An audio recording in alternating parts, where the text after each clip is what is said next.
From Witch King by Martha Wells. I don't need rest. I'm fueled by spite.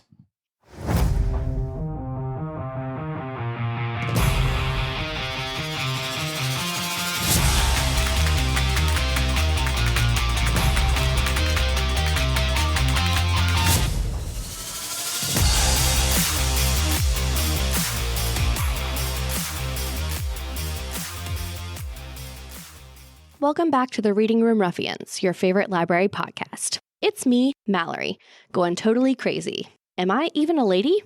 I'm joined by my BFF Ariel, who's getting in on the action of podcast attraction. But that don't impress me much.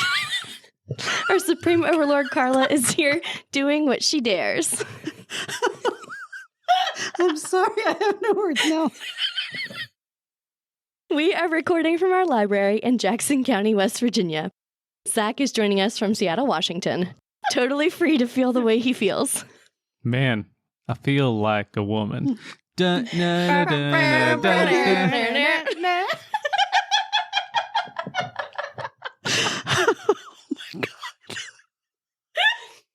I don't know, guys. We might have to wait a minute for Carla to compose herself. The silliness. We're going to discuss The Descent of Woman by Elaine Morgan today.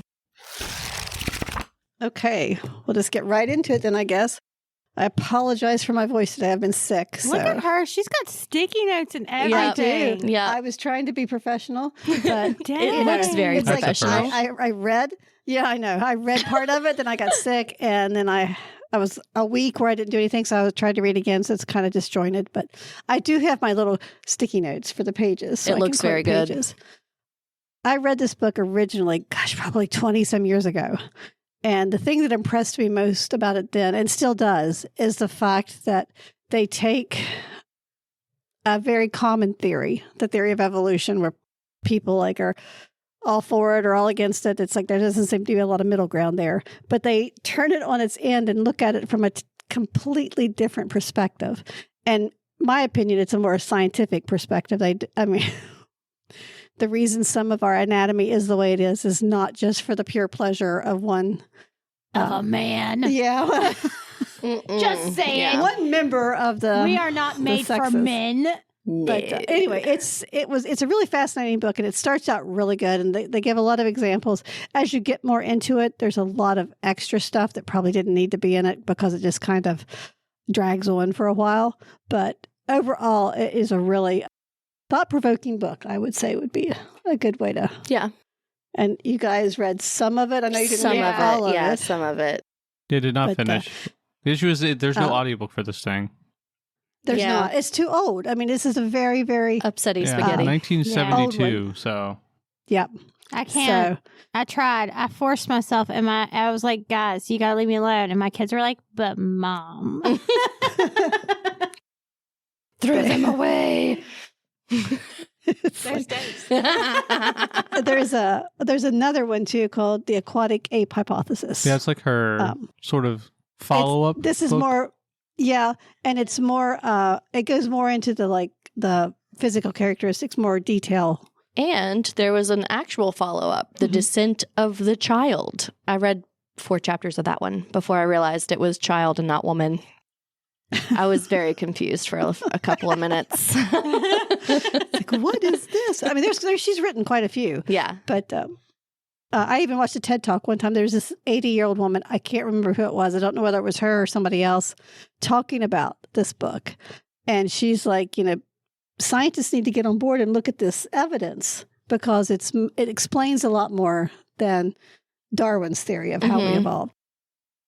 And you can believe whether we evolved from a primate species or not. That's up to you. But this just deals with our physical characteristics. I don't think that she But that says that we didn't evolve from a primate species, like in this book at all. She doesn't No, imply she that. says that we No, do. Okay. no, she does. I mean, I get that. No, some people just are like, Some people there is say no we come way from fish. evolution was a thing. Is what I'm Oh, getting no, at. those people are just straight up with that. wrong. If you're a listener and you think it's that way, you're just wrong. Sorry. That's the way it goes.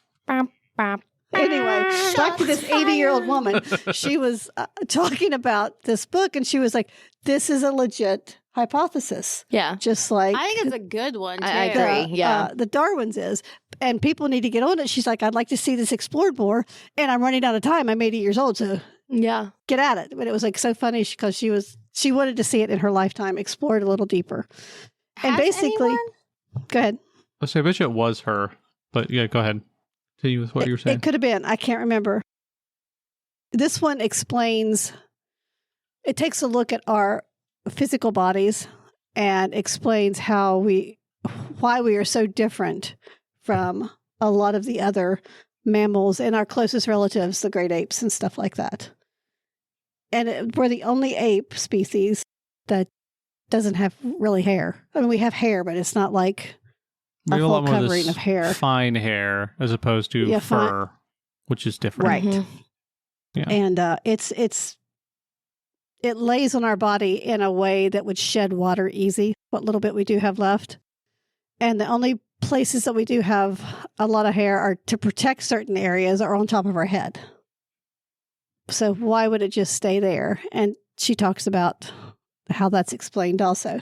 She believes that instead of going off into the savannah when we came out of the trees, as the climate changed back in was it the Pliocene or something like this? It's been a long time. Yeah. Millions of years ago, that if we went onto the savannah and we stood up to look around because the grass was tall, because it was from a very tiny primate. It wasn't like a great ape or an orangutan, anything like that. It was a smaller one, an arboreal species, that if we, stood up to look around, we would also be spotted and we would become exactly the only thing we could become, which would be food for the predators, because we couldn't get away as easily. So instead of going to the savannah, we went to the water, we went to the oceans. And our body has adapted to a more aquatic type lifestyle. I think we're the only great ape that has subcutaneous fat layers. And the only other place you find subcutaneous fat is in aquatic mammals like dolphins and seals and whales and stuff like that, which would explain that. So we can blame our subcutaneous fat that we deal with all the time. That's right. An evolutionary trait that kept us alive. Yeah. So love your curves. I did look that one up. Apparently, the other apes do have subcutaneous fat, but it is a much lower percentage than what we have. Like the typical chimp, for example, has something like 9% body fat, which is incredibly lean for a human, whereas the typical woman is something like 21%. Right? Is it subcutaneous fat or is it visceral fat? No, it is subcutaneous fat. It's just very low percentages by comparison. Mm-hmm. It's because we had to stay warm in the water. It explains, talks about the way our noses are made.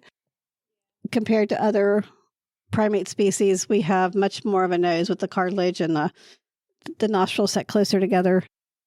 Because when you're in the water, it keeps water from getting in your sinuses was bad. Especially if you're diving or something. Could you imagine a gorilla or a chimpanzee trying to dive? Ooh.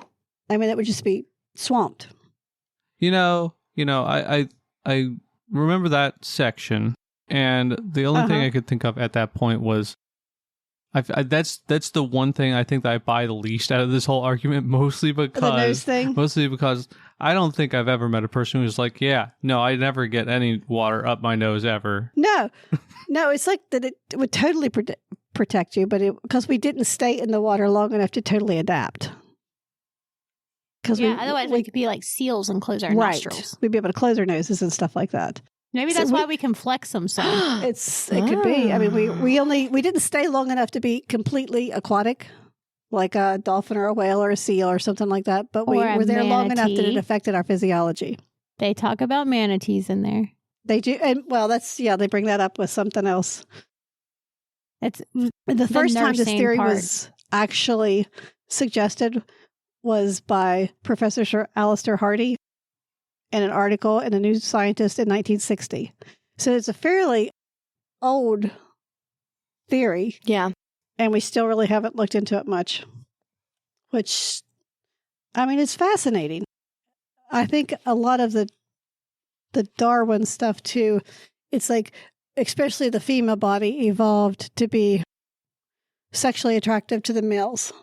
And show me another species where that's the case. It's usually the males trying to attract the females. Yep. So it just seems from a very male-oriented perspective, which that's what it was then. Mm-hmm. I mean, it was very male-oriented. Yep. And things to this day are still very, very male-oriented. Even simple things like seatbelts in a car. Mm-hmm. They fit the male physique much better than the female physique. Rude. Yeah. And they also talked about that humans have a muscle in their face that allows them to kind of scrunch their eyebrows together. It's like a frown muscle is what they call it. And squint their eyes. And we're the only primate that has that. Now, what would that be good for besides like if you're upset or crying or, some kind of grief thing? Think of yourself in the ocean and you're trying to look around to see stuff. What do? You squint your eyes because it cut down the glare. So you could see your child or you could see the people you're with. Yeah. So we've adapted that muscle, according to this theory, to help us navigate the water better. They talk about the fact that we have hair on our heads because when you're in the water, you're pretty slicky. And that would give infants something to cling to, is the hair on the head. So that stayed because it was an adaptive trait that worked. Now, let me tell you, they cling to your hair. They do. They do. That's why so many moms cut their hair short when they have kids. It's because that's what they hang on to. That's true. They talk about the development of breasts and the where we have the subcutaneous fat anyway. A lot of it will go there. It would help to keep the milk warm, and it would also give the infant, which is much smaller and more helpless than other primate infants, something to kind of hang on to or guide to their mouth when they're trying to eat. It helps them thrive better because they can get more milk. They talk about the fact that we developed more of a bottom end, more padding there because we didn't have a tail and we had lost our hair and we're sitting on hard rocks, and which would be very uncomfortable trying to nurse a baby. And if you're not comfortable and relaxed, you don't produce the milk that the baby needs because you're just too uptight. And if you're sitting uncomfortably, you're not going to stay there long to nurse it. So those that developed the more padding and the rounder bottoms were better adapted to set and feed their child. Which, I mean, this is millions of years. This is not like, it wasn't to attract the male. Yeah.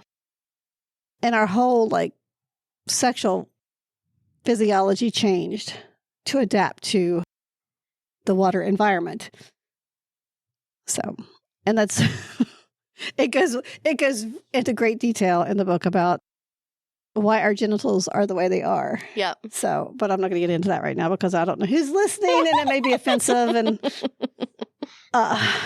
it's a little bit, it's very detailed. If you want to know why men are the way they are and women are the way they are, then just go to page or chapter 4. Because men go to Jupiter to get more stupider. Oh my God. If only they would have stayed away. I know, they came back. What the heck? But they did. I thought it was interesting too, the fact that this is entirely from the female anatomy perspective. Yeah. Well, not entirely, but 90% of it. Mm-hmm. But they credit men with language because men probably did hunt more than the women, even though there is a lot of evidence now that grandmothers are some of the best hunters. I think men just didn't pick up on body language. Well, they made a good point here. Okay, say you're in the ocean, you're out there and you're hunting for something to eat, and you see a big fish or whatever, and you look back at your buddies on the beach to help you get this thing in, and you're like waving your arms and hollering, and they just think they want you to come in swimming because you don't have a word for this thing. Yeah. And they're like, forget that. So you go hungry because the guy found something, but he couldn't communicate to his friends like, hey, there's a fish here. Come and help me catch this. They just kind of blew him off. It's like, yeah, no, we're just going to sit here and chill for a little bit. See, I still but think you that would relates, need that language because you've lost your back to the body language. You've lost most of your sense of smell. We have a pretty poor sense of smell. You've a lot of the other senses have diminished, but we did we developed the vocal cues, and this would have passed on to kids. They would have repeated what they said, and when they say that word for fish or whatever, it would call that to mind. And this is how she proposes that language developed, which I thought it was so funny that we're the ones that get, accused of talking all the time, but you could just blame that one on the men. Yep. I'm sure it wasn't honestly, just that. Though, look at a group of men compared to a group of women. I know, they're talkers. They're yappers. But see, what else did I want to go over? Some of the other... Oh, there was another one. Let me look at my notes. You guys talk amongst yourselves for a second as I hunt some stuff up. So I thought that the weird thing about this book was that the aquatic ape theory, which is why I thought most of the book was going to be about, is mostly just in the first... the first 3 chapters. The rest of it is a lot more about how male-centric anthropology was back in the day, or evolutionary biology. Both were very male-centric. And it seemed like there was more... The rest of the book was a lot more about that. It is. And I really don't remember that part of it because I must have just stuck with the way she talked about the perspectives of things and in the first little bit, which is what really stuck with me. The actual physical changes and why it would make sense if we were in the water for it to be like that. 17% of the book I checked when I got done with that chapter. I was like, wait a second. I thought this was the whole book. And I kept on reading. I was like, this is completely different. Yeah. I have the aquatic ape hypothesis also. And it goes into much more detail about the physical attributes and compare them to other animals. I mean, that's what it definitely... Have any scientists actually looked into this at all? Do we know? Not very many, if they have. Most of the current... So it was looked into back in I want to say the 80s or 90s. So this book came out in the 70s, right? Right. And then there was a lot of more discoveries made past that point. So I think that is at least part of the reason why the book is the way it is at the time. We didn't have nearly as much information, so there was a lot more room to speculate. And then it was revisited, I think, a little bit more in the 80s. That's when she wrote the Aquatic Ape Hypothesis book. I think it was 10 years later. Yeah, I'm probably will say it was 10 years later. And the version I have of the book was 16 years later because it's got a PS, like a postscript at the end, which talks about this specific thing. That's the one I have. But I think it's still not really super currently regarded as being something that needs to be looked into too terribly much still. Which I think is kind of sad because not many species evolve just for the pure sake of the one member of that species. Oh, no, so that is the thing. I don't think that any of that... So, okay, I will say the male-centric stuff, I think, has been looked into a lot more since then, and I think most of that is just straight up disregarded nowadays. Or at least a lot of it is. I think the hunter thing probably is a little bit more... From what I was reading, is a little bit more widely regarded as being accurate, mostly in the sense that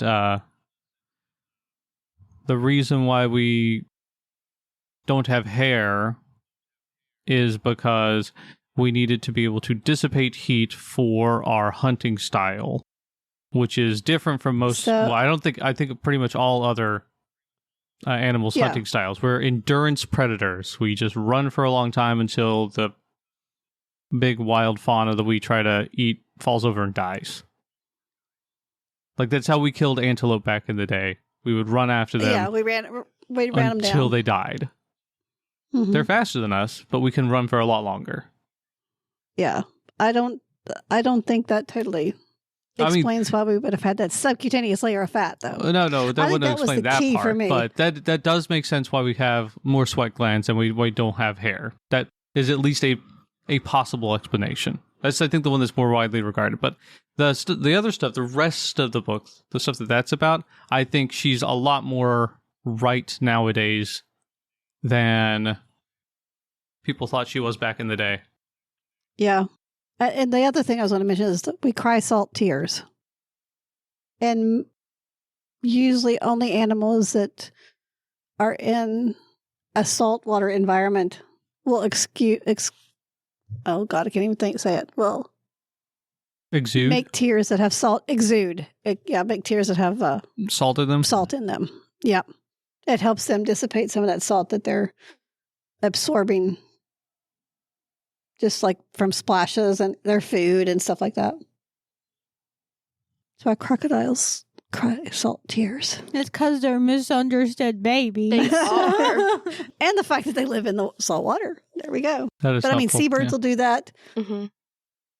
I just think we have a lot more indicators that we spent time in the ocean than we do by evolving on the savannah. Yeah. Maybe we did both and then we interbred. Well, so I think her thing was that we spent time in the water and then we moved to the savannah, or... Yeah, we came back. We came back. When I can't remember if it's a Pliocene or Pleistocene or whatever it was, when it started raining.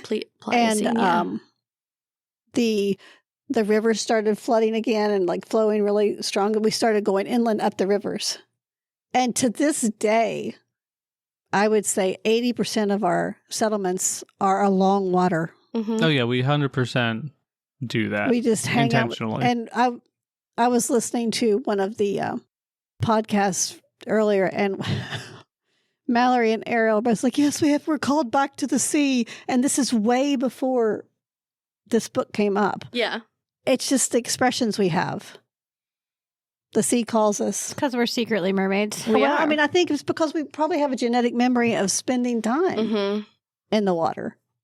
That's why you always feel at peace when you go to the ocean. A lot of food along the coast, too. I mean, there's a lot of stuff. And you learn how to make tools because you're trying to get into the clams. And there's just a lot of... And that seafood also helps build your brain because it gives food for the brain and it makes you smarter. A lot of the old legends have... You are making me so hungry. I'm sorry. Yep. A lot of the old legends, too, talk about the Irish one or Celtic one where they got wisdom from a salmon. It's always like seafood related or water related food. So I think there's some kind of basic memory there. And the way our bodies are made, it's like we probably did spend time I really in the want water. crab mac and cheese now. In an aquatic environment for a while. Not enough to totally I won't eat lobster. Stay there. I refuse. I mean, it's possible. I wonder about that part, though, being more just after we had become humans at that point, and then we start moving back to the water, or to the water in the first place, rather than the other way around. Like, as humans, it's very convenient to be close to the water. I'm not entirely sure that was the case for, the apes back in the day. For, like, the primates? Yeah, like I don't know. I think it would have been a safe place. It would have been much safer than on the savannah. For predator-wise, yes, I agree with that. Yes. And there's a lot larger selection of food. Because you've got your plants and you've got that easy protein that you can get a hold of. And you can regulate your temperature a bit better. True. Because if you get too hot, you can go in the water. Mm-hmm. To me, it makes a lot of sense. And that's what I really liked about the book. It's a different perspective, a slightly more scientific perspective on why things were the way they were and not based on a certain gender's perspective of it.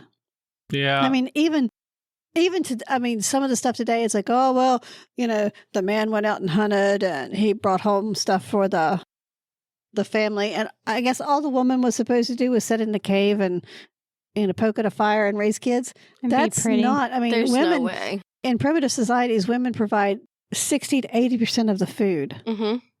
So I don't know. I just thought, gosh, you guys really need to look at this a little differently. Well, I think the whole, in my opinion, I think a lot of it is, why would we credit women with that whenever we can keep them where we want them? I think at the time it was. Mm-hmm. I really do. And it's just been so ingrained at this point that nobody questions. Really, it's the status quo. So let's keep it going. And when somebody does, it's like, oh, that can never be like that. Yeah. Because I don't think she takes a total female perspective on it. I think she takes a more... This is why we have these traits. Mm-hmm. This is why it would be advantageous to develop these physical traits. Yeah.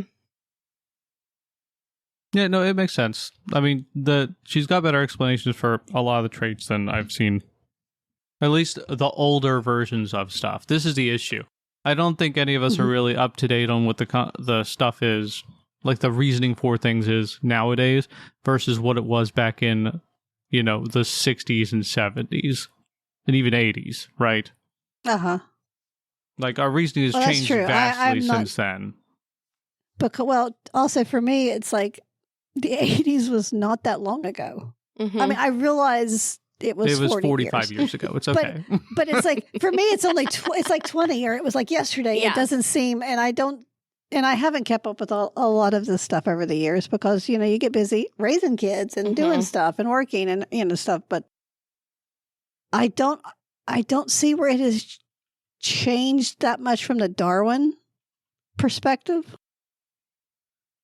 I mean, I don't think they don't want to look at anything else besides the Savannah theory. And I think that's the sad part. I think they should take a really good look. And maybe it's a combination of the two. I don't know.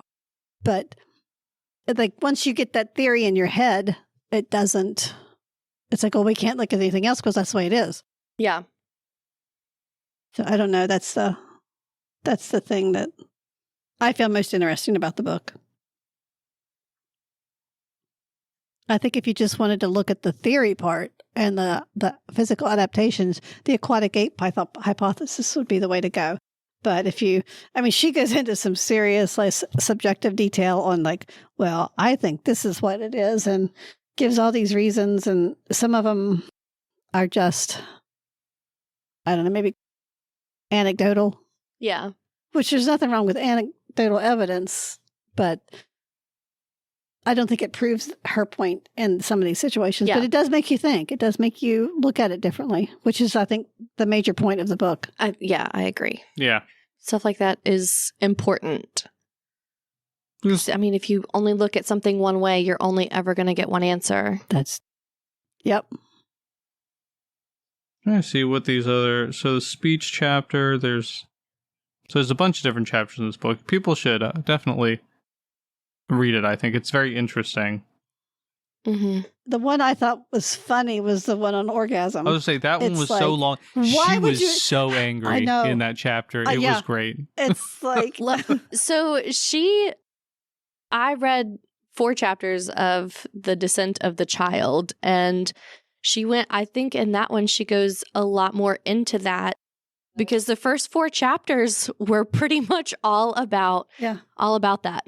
And how humans are one of the only mammals that mate and reproduce the way that we do. And it's kind of silly. And snails reproduce asexually.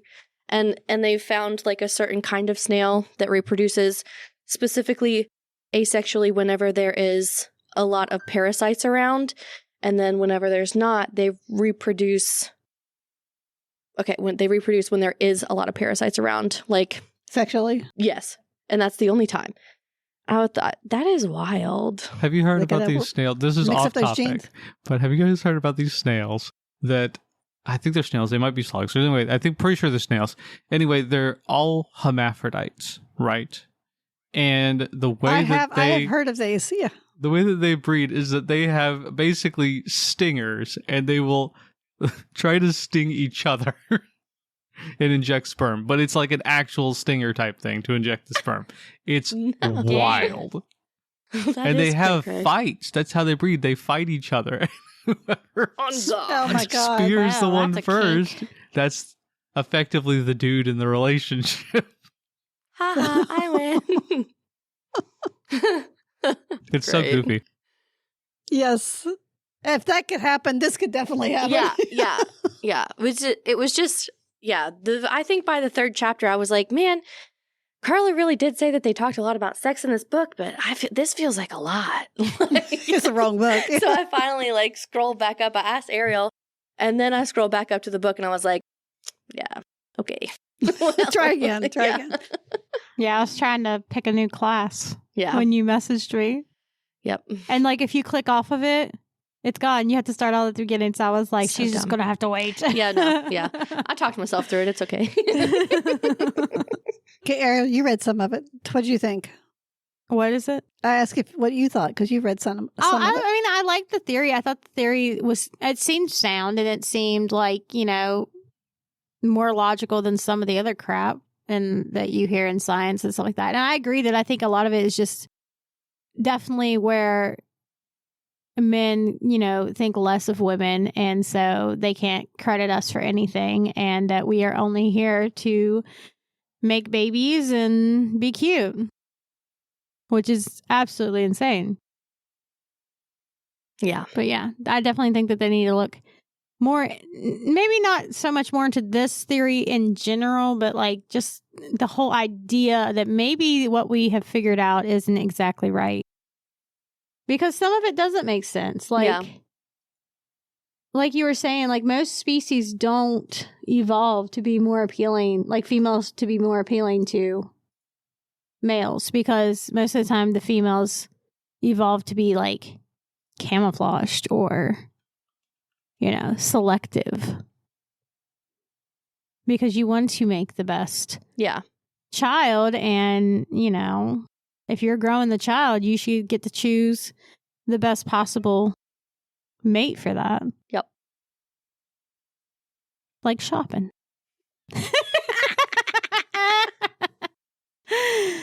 You can think I think highly of the opposite sex.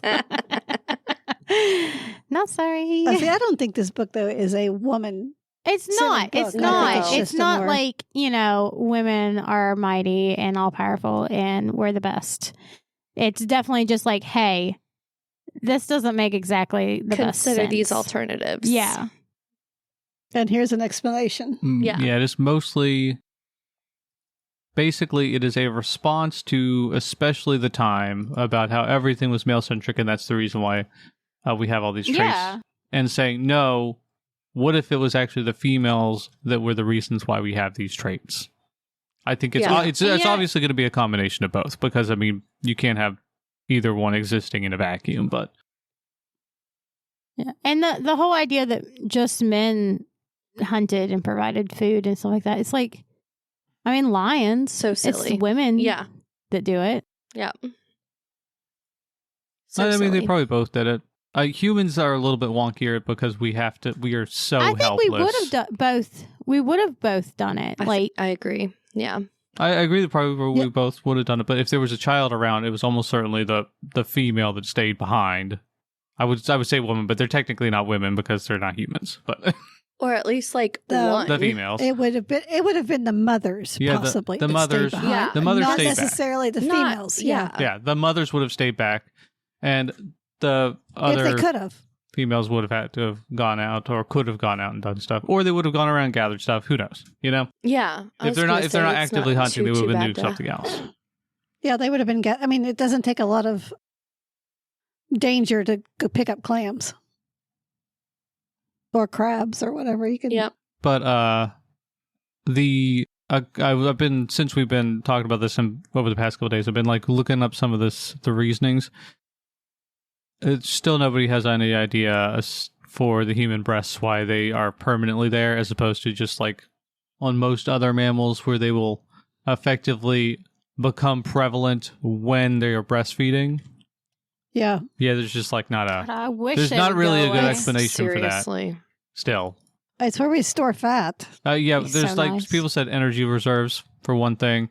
It could be bunches of stuff. It could be some sexual selection characteristics. Will never stop. It could have been. I'm the Energizer Bunny. It could have been after they developed.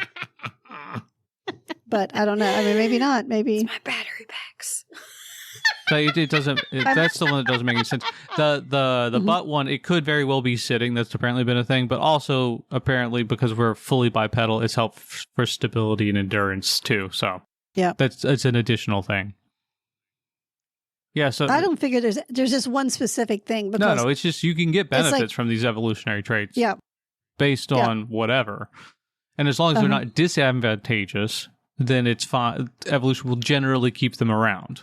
It doesn't because the ones that have them do better. Well, even if it's not even that they do better, it's that they don't do worse, right? I don't know. I think some of it is if you would do better, it's this will allow you. Say we're talking about their bottom. It's like this will allow them to sit longer, more comfortably, and nurse their babies better. So the babies that have these genes, I get what you're saying. I get what you're saying. I'm just saying that. So I think it can be advantageous. It can be advantageous. My point is, though, things are not going to go away unless they are disadvantageous. Oh, that's true. Yeah. You know, like if there's an actual reason for them to go away, then they will go away. Whereas it will just become more prevalent if they're somewhat advantageous or not harmful. Yeah. Like we don't need our pinky toes, you know, but they're not disadvantageous, so we still have them. Well, they even talked about in the book too about our hands. If you spread your hands out, there's that little bit of a web between your index finger and your thumb. Primates don't have that. Need other primates? They sure don't. Other primates, I mean, we don't really have much one either. Some people do, though, apparently. No, but it's more so than nothing there. Because look at a gorilla's hand or an orangutan's hand. It's just like another finger coming out.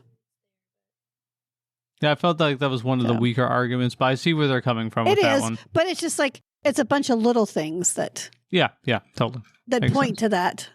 When you have a bunch of, when you have all these little arrows pointing in the same direction, maybe you should look in that direction. No, we don't want to do that. I don't think they looked at it. I really don't think, because of the attitudes during the time that, that was Darwin was around and stuff like that, it's like they didn't look past that. Yeah. Because, I mean, this is also the same time that they thought the womb traveled around the body. Mm-hmm.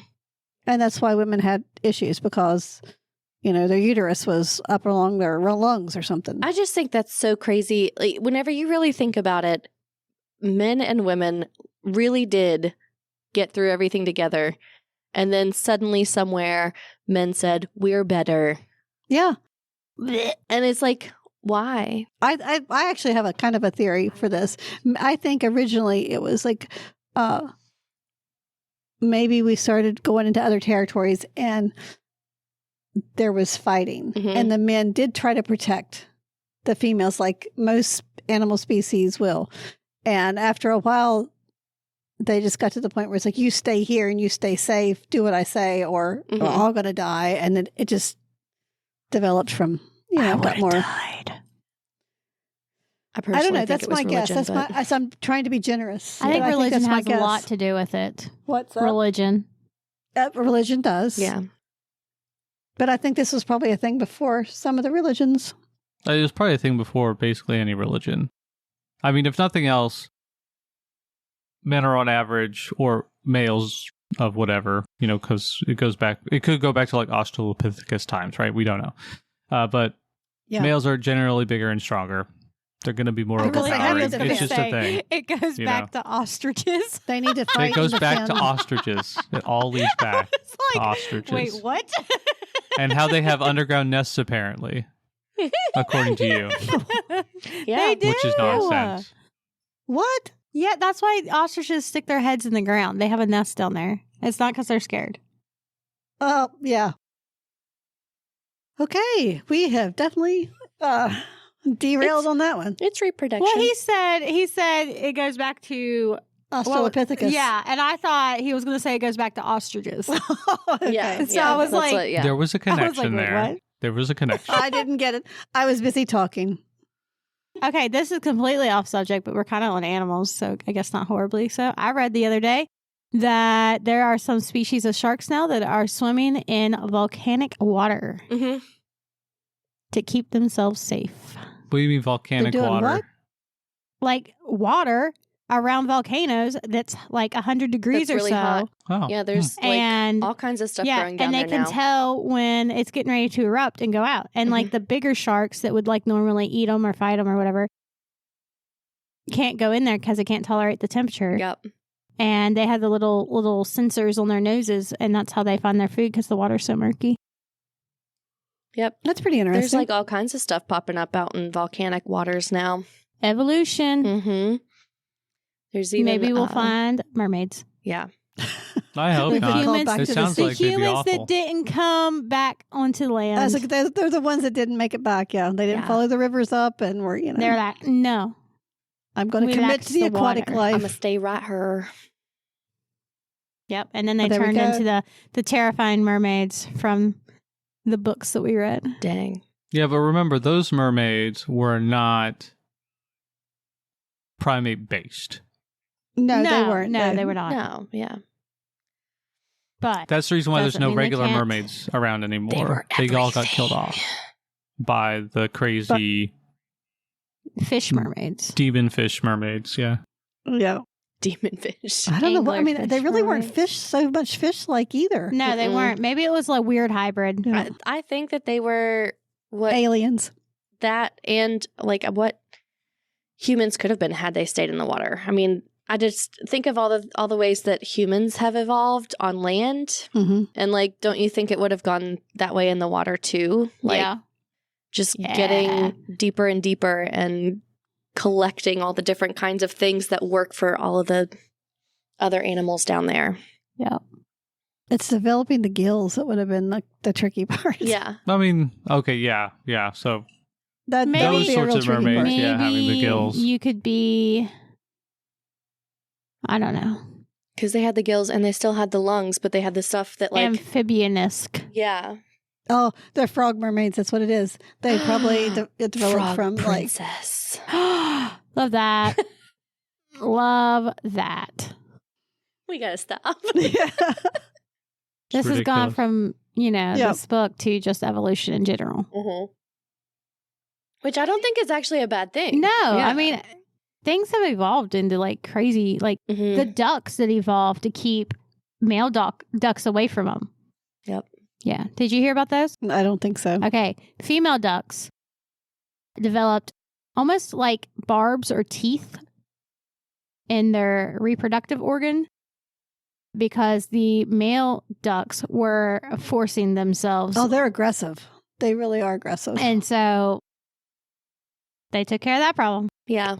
Love that. Evolution.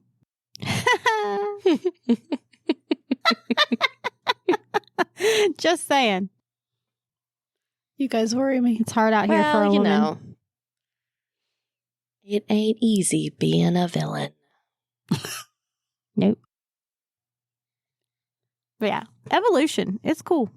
We're still evolving. We are. We do. I mean, our teeth, our mouths are smaller and... We don't need as many teeth anymore. Yeah. Yeah.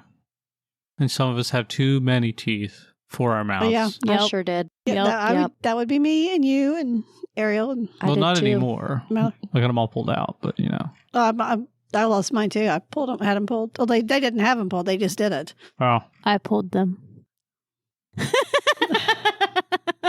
Some of them I pulled myself. But, I mean, we're not static. Nothing is static. No. And I think that's I shouldn't say nothing. There's some species that have been around for millions of years, basically unchanged. So I guess they figured it out. You got like crocodiles. Water bears. Yeah. Oh yeah, water bears. Those things are so cool. The tardigrades, is that what you're talking about? Yeah, because they can live. They're called water bears because they're cutie patooties. They can live like anywhere. Mm-hmm. They live in space. I know. They live in volcanoes. They live in water. They don't care. They're just like, yeah, we're vibing. Yep. They're pretty cool. That's peak evolution Here for to party. Yeah. I guess the rest of us we're getting there. It's a tardy party. Have you guys heard of this? What is it called? It's like carcinification or something like that. Carcinification. No. Carcinization. Okay. So carcinization is this thing where basically everything wants to evolve into a crab eventually. Like everything. That is hilarious. Like animals just always be evolving into crabs. There's all kinds of crabs. They're not crabs, but they look like crabs because they've evolved into that. And this has happened like hundreds of times. This makes me think of the crab dance. I can't think of any mammal that's done that. Is there one I'm just not thinking of? No. There's been no mammals that have evolved into crabs, but like most things are not mammals. So, true. If you go there's by, no birds that evolved into crabs either. How do you know? I mean, honestly, these are pretty close to claws. We're coming for you. I mean, if you really They're think pretending about it, to have pinchers. if you really think about it, all of your thumb is like this small part, and your fingers are the big part. No, I think it's mostly aquatic things evolved into crabs, but still. Yeah. I think it's made up because I can't think of anything that's done that. What, that has evolved into crabs? Except crabs. I mean, nothing new that's like looking like. I don't know. They kind of the issue is spider vibes. There's a ton of things that look like crabs, but only one of them is a crab. Oh, okay. Because everything has evolved into basically a crab. It's a like crab spiders. Evolution. It's all just basically convergent evolution because they're in the same environment and they just keep going into crabs. Like crabs, apparently, that's peak evolution right there. That's where they're delicious. We're going to be crabs one day. They really are. They're so yummy. Have you ever read the book called The Hike? No. Incredibly disturbing. But there is. Is it though? There's one with a crab in it. I mean, at one point there is a sentient crab. Miss, Children of the Corn scared me to death, and I slept in a tent after watching it. It's not scary. It's disturbing. There's a difference. Okay, but is it really though? I thought it was. Yeah, well. We all know. Okay, what's it called? The Hike? Hike. I'll read this and we'll come back and talk about it. You can listen to it. I think it's actually on Libby. Perfect. Yeah. Perfect. The Hike. The Hike. Do you know who wrote it? Not off the top of my head, no. If I give you a name, would you possibly recognize it? Maybe. Drew Magari? Maybe. There's a crab on the front. That's probably it. Oh my God. Let me see the cover. Anglerfish. Show her the... Let me see the cover. That's it. That's it. Want to read. But the crab is... Epic life or death proportions. Including a profane crustacean. This sounds amazing. It's only 278 pages. It's not very long, but it... Oh, I can't wait. I cannot wait. I'm so excited. I can't wait to read it because no one has read it. I've never man-eating giants, bizarre demons, and colossal insects. This is the most excited I've ever heard her about a book in like so long. I'm upset about it. I've been in a serious book funk. It is like no other book you've ever read. All right, I guess it's not like Piranesi, is it? I didn't read that, so. Is there a point to this book? Kind of. Is there like a beginning, middle, end? Yes. Makes sense. There's a storyline. At the end of it, you'll understand something that happened at the beginning. Okay. I've got The Hike on my want to read already. Do you? And I don't remember adding it. It wants you to read it. I didn't add it. I listened to it with CDs. So. Oh, that's wild. How did that end? As soon as I finish Pendragon, I'm meant to be. Did you find an audiobook or is it just ebook? Ariel, you might also want to check out Cursed Bunny. Apparently it's weird. Cursed Bunny? Yeah. Okay, not only did I add that book and it's on my want to read, it is on my want to read from a long time ago. It wants you. Maybe I read it a long time ago and I'm like, you should try this. And you're like, oh, well, whatever. You stuck it on there. So, and then forgot about it. That's a good possibility. That happens sometimes. Because it's been a while. I mean, it's been a while since I've read this one, but it was like that. Actually, when we deleted the CDs, because I think I was probably the only one that read it or listened to it. It's only an ebook on Libby, and we don't have a copy, so you should. Well, maybe I should have to get you one. Yes, yes, please. But I kept the CDs because I thought I love that they're like even on this cover. There's a crab. Yeah, this crab, man. He's an important part. 2022 is when I added this. January 5th, 2022. That's probably about. I don't know. I think I read it before then, but I may have talked about it. What did you say the other one was? The what bunny? Cursed Bunny. Cursed Bunny. Apparently it's real weird. Okay. The only thing I know about it is that it's real weird, and at some point there's a story where there's a poop head baby in a toilet. So that's nice.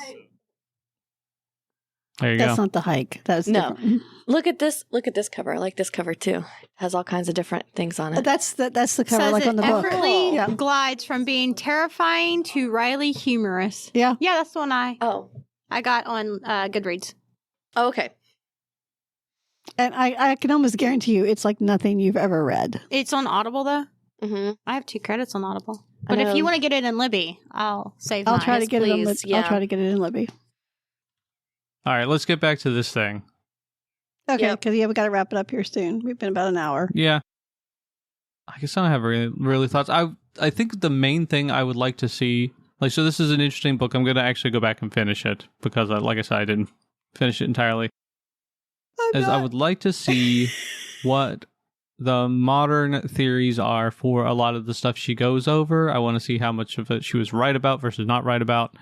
I know the aquatic ape thing isn't really something that is as prevalent nowadays, but I think a lot of the other stuff that she's talking about is like I mean, a lot of it is just obvious from the women's perspective. Like, I mean, especially that 4th chapter, like the orgasm chapter. Like, I read through that and I was like, oh my God, we were so stupid back in the day because they just didn't take women seriously at all. Yeah. And I'm just like, this is dumb. I mean, they thought it was a myth. Yeah. A complete myth. That could have never happened. I also think other things are myths. I know, but it's like... I mean, clearly just none of these guys were very good at boning. Just saying. That's funny. No. I mean, the problem is women. It's like at one point, it's all she talked about that's not confusing that bodies. from the male perspective that are made for men. They thought that women had a hymen just to keep them from procreating. You know, just to that doesn't even make keep sense. them out. I know that.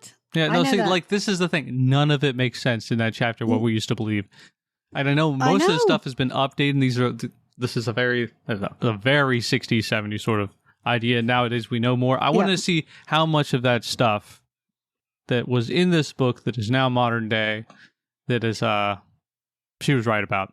I'd love to see a follow-up, but she's like, I think she might not be around anymore.